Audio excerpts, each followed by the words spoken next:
probinsya nyo gustong lumarga, pasok ang Bulacan sa pagiging kombinyente. Bukod sa malapit lang ito sa Maynila, puno pa ito ng mga pasyalang swak sa budget. Kung yaman ng kasaysayan at kultura ang pag-uusapan, hindi mawawala sa listahan ang probinsya ng Bulacan.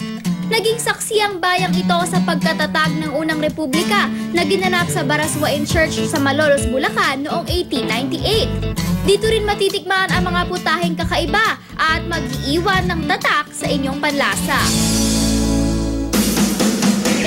Pero hindi lang ang mga yan ang ibinibida ng Bulacan. Meron kaming mga na-discover na sulit pang puntahan.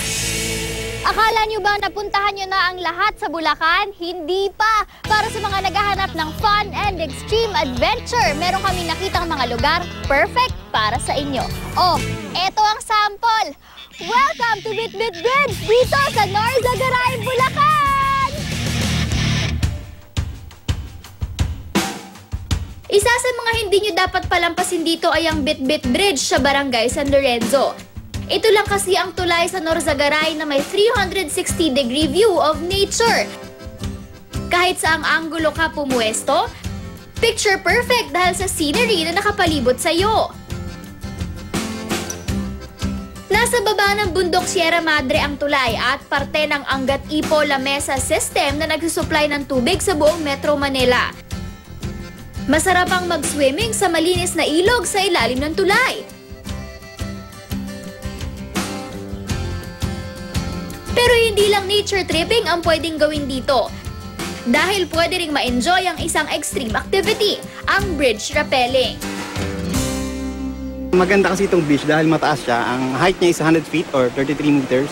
So very good for rappelling dahil mahaba yung descending time ng mga tao. And then mayroon tayong beach river. So after mag-rappel, refresh ka sa river, swim or picnic. Ano pong reaksyon ng mga turista kapag nakakapag-try ng rappel dito? Usually, nangunguna sa kanila yung fear sa una. Pero once na makababa sila, inulit-ulit nila. Sa kahit anong extreme activity, importante ang safety. Kaya dapat kompleto ang gear bago ito gawin. Sir, ano po equipment? Ano po ba yung must? First off is helmet, headgear. Para syempre, usually, pwede kang madulas, pwede kang malaglag, pwede kang malaglagan, kaya kailangan ng helmet. Ang sumunod is seat harness. Dalawang klase ang harness, full body, chest, and then ang seat harness. Ang gagamitin ngayon, dahil rappelling lang, is seat harness lang. So, recreational lang kasi yung gagawin natin. And then gloves kasi, mas maganda yung grip, and then posible ka kasing ma-rope burn. Pag masyado ka mabilis mag-descend, pwede ka ma-rope burn. So, protection ng gloves sa hands. Gagamit tayo ng aluminum carabiner.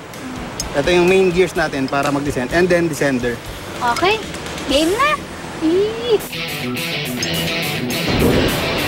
Pagkatapos ng briefing at kaunting practice, I think I'm ready! Ito, right. Jumper!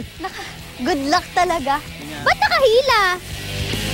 Shocks, nakaka-tense nga kapag yung nandito ka na. Tension! Walk backwards lang, dandahan. I-reach mo lang yung i-reach mo lang. Nati-tension ako!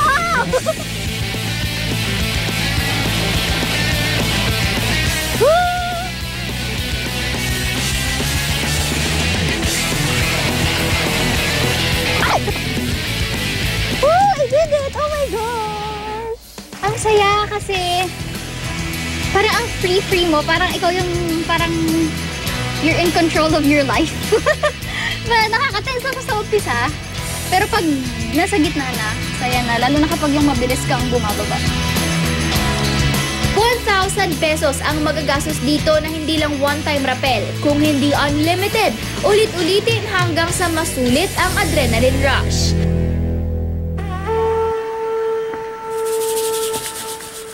Kung hindi mo trip ang pagbaba ng tulay, baka mas hilig mo ang umakyat. Umakyat sa mataas na kambal na bundok ng Mount Manalmon at Mount Gola sa San Miguel, Bulacan.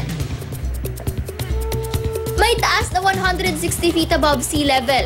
Ang mga bundok ay bahagi ng Biak na Bato National Park. Makaysaysayan ang lugar na ito dahil dito nagtayo ng kuta ang mga Katipunero noong panahon ng mga Kastila. Matagal ng 2 oras ang akyat, kaya siguradong tatagaktak ang pawis dahil sa matarik at mabatong trail. Pero hindi naman kayo gaanong maiinitan dahil sa dami ng mga puno at halaman na nagbibigay ng sariwang hangin. Sabi nga nila, kapag may hirap, may sarap. Pagkatapos ng 2 oras na trekking, bubulaga sa inyo ang summit na talaga namang breathtaking.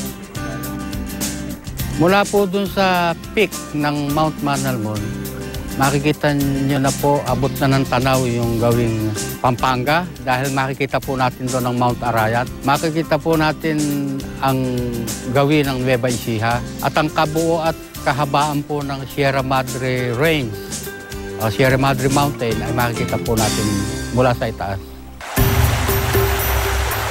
Pagkatapos ng matinding akyatan, ito ang ginhawang hinahanap ng inyong katawan. Ang refreshing swim sa Madlum River.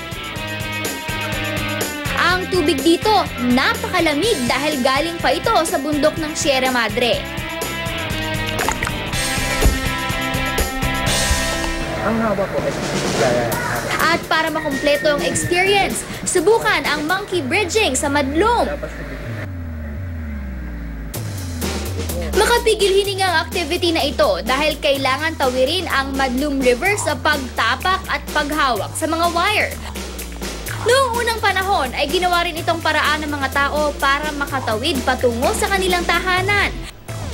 Kung sakaling mo off balance at mahulog, sagot kayo ng harness. May experience ang monkey bridge sa halagang 25 pesos at ang pag-akyat naman sa bundok for 20 pesos. Nature tripping / extreme activity / historical tour ba ang hanap nyo? Nasa isang lugar lang yan. Ito ang Pinagrealan Cave na isang tourist spot sa Garay, Bulacan. Ayan, nandito tayo ngayon sa isa pang tourist spot at isang heritage site dito pa rin sa Garay sa Bulacan, ang Pinagrealan Cave. At sabi nila, dito raw nagtago noon sina General Aguinaldo at iba pa mga katipunero nung panahon nila. Siyempre, bago pumasok sa kuweba, kailangan safe. So, dapat may pa-helmet at pa-flashlight. Ang lamig ng tubig, bes. Walang heater. Uy, ang lamig! Nakakagising! Ayan po yung fruit bat sa taas. Sila po yung sensitive sa sounds, kaya minimize lang po natin yung noise. Let's go.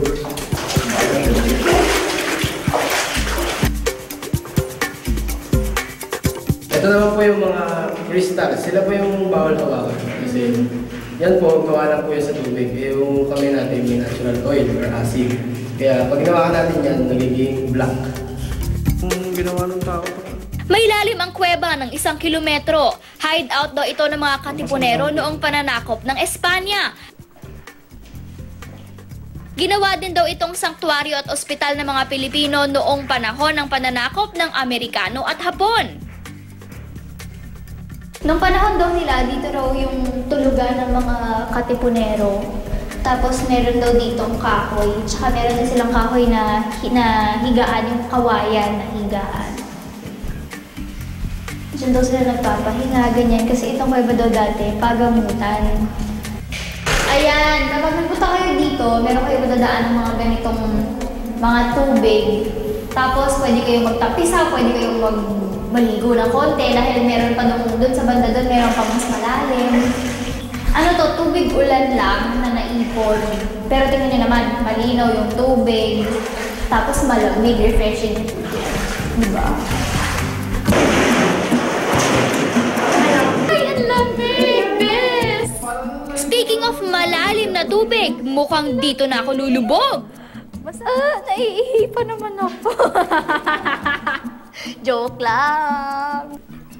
Walang entrance fee sa Pinagrealan Cave, pero para safe ang caving activity, gumamit ng hard hat at flashlight na marirentahan sa halagang 50 pesos. Kawa.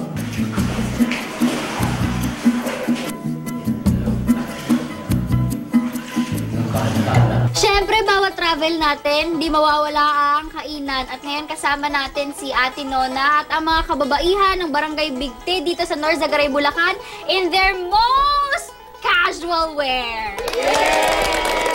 Ma'am, ano po ba yung signature dish nyo dito sa Garay? Ang aming pong signature dish dito sa Garay ay ang sinampalukang manok na Tagalog. Ito po yung manok, luya, papaya, dahon ng sili, sampalok, bawang, sibuyas. Tapos asin. Siyempre po asin. Yun ang pampalasa natin. Simulan na po natin ang pagigisa ng Luya. luya. Umpisan po natin sa luya. Kasi po para mas malasa yung sinampalukan at mawala po yung lasa ng manok. Po. Pagkagisa ng bawang at sibuyas, inilagay ang manok. Ma'am, tuwing kailan po kayo nagluluto ng sinampalukang manok dito sa inyo?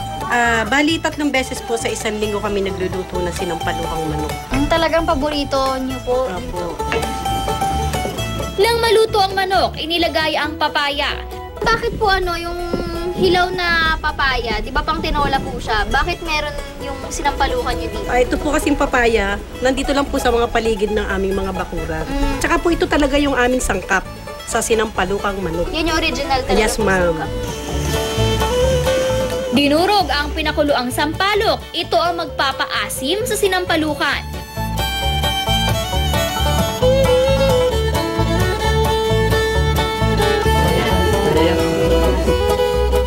Pagkalambot ng manok at papaya, inilagay na ang dahon ng sili. Heto na ang sinampalukang manok ng mga taga Norsagaray. Kain na habang mainit pa ang sabaw. Ngayon, tikman na natin ang kanilang sinampalukang manok. Yung sabaw muna.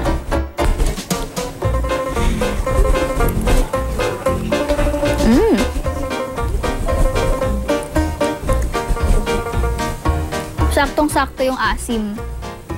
Tapos, tikman natin ang...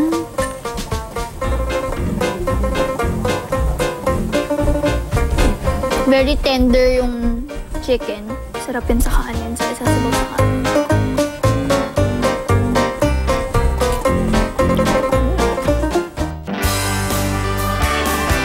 Kung adventure ang pag-uusapan, hindi magpapahuli ang Bulacan. Natitension ako!